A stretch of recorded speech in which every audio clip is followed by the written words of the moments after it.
Thank you, thank you, thank you.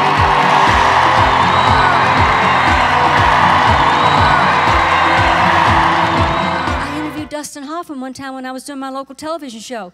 And he had a list of 13 names of people that had told him he was ugly, scrawny, bow-legged, wasn't ever going to amount to nothing. He said, every time I thought about quitting acting, I pull out that list and look at that list of people that told me that I would not, could not, should not.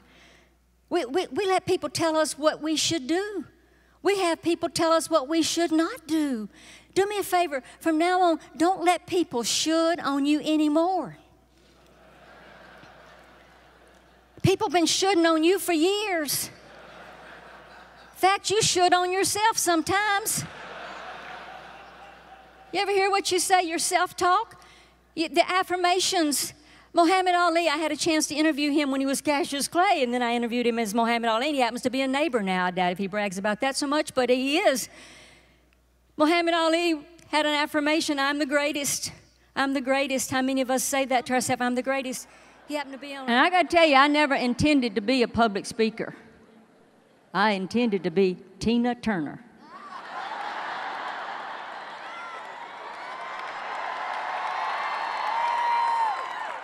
I got some moves. But God, in His infinite wisdom, knew I would have killed Ike.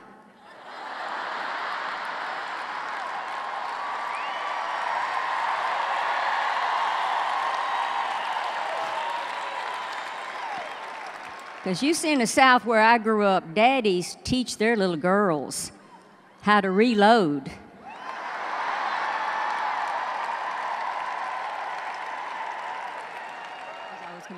I don't recommend flying first class. I have never known of an airplane that backed into a mountain. Have you?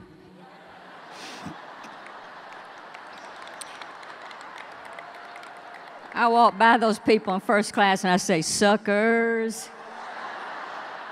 Where do you think they got the black box on this plane? That's the reason they give them free drinks before they take off. Have you noticed them?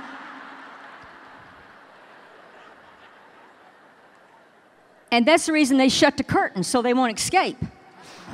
Now, you're going to find out today that your past is a canceled check. Your future is a promissory note. The only really legal tender you have is this moment right now. So live in the now. Get the most that you can from this, possibly that you can from this opportunity. You're going to also find out that we all have problems. If I played a game right now and I said, write your problem down, and by the way, don't tell people your problems. Half of them don't want to hear it. Other half are glad. So be careful who you tell your problems. Paul Newman was doing a movie in Kansas.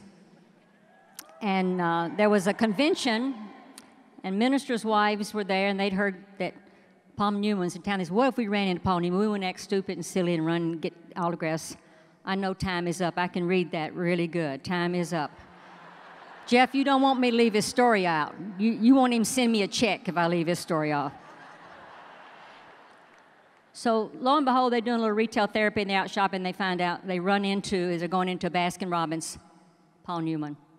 And they didn't say a word. They were cool.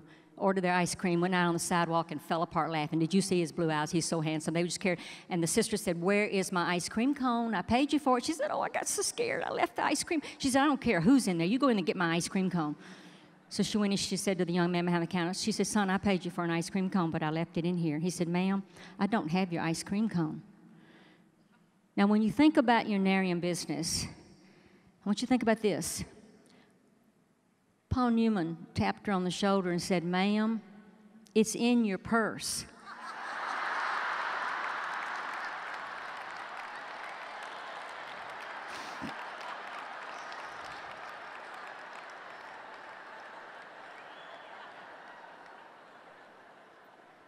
They gave up, telling me time is up, but I got one more story. Yeah. No idea.